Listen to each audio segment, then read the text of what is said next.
Aşağıdakı Python kodu icra olunduqdan sonra son nəticə neçə olacaq? Baxaq, bu tip sualları biz necə edirik? Funksiyaya ayrıca yanaşırıq, aşağıdakı hissəyə ayrıca yanaşırıq. Deməli, bizə nə edir? Print daxilində f-i çağırır, yəni f funksiyasını çağırır və onu icra edir. Aşağıda yazaq print, daxilində f funksiyamız var. F funksiyasının daxilindəki n parametri olaraq yenə f funksiyası var. Yəni funksiyanı biz 2 dəfə icra edəcəyik. Demək, gəlirik, baxın, bu funksiyanı icra edək. Nə edirik? N'in qiyməti yerinə, baxın, bu ifadəni yazırıq.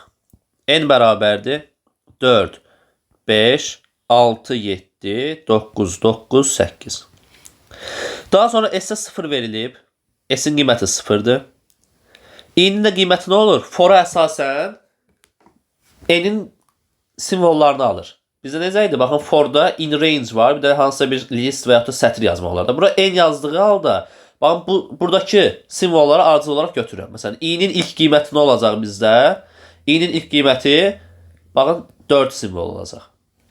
Və S-ə də yeni qiymət olaraq deyir ki, S bərabərdir. S-in köhnə qiymətin üzərində, baxın, bu i-nin ədəd formasını gəlir. Baxın, bu sətr formasına daxil, dırnaq içindədir.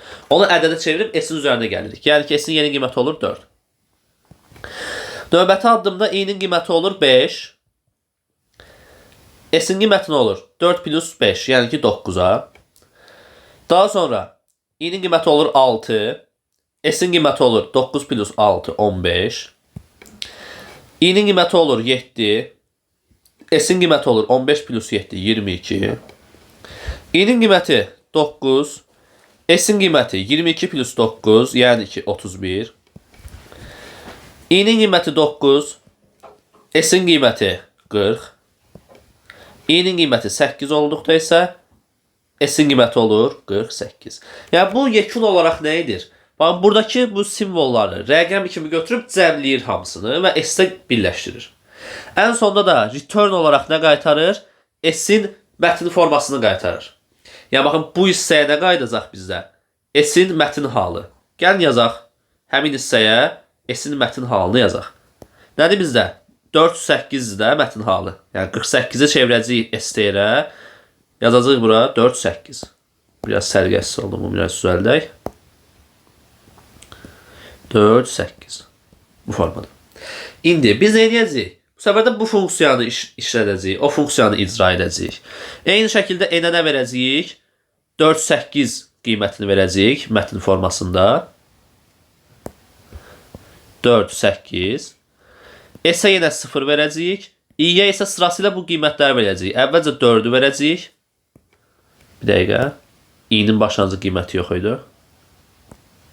Onu boş qoyuram. Dövr başladıqda artıq nə olur? I-nin qiyməti 4 olur. S-in qiyməti nə olur? 0 plus 4. Daha sonra i-nin qiyməti 8 olur. S-in qiyməti olur 4 plus 8, yəni ki 12.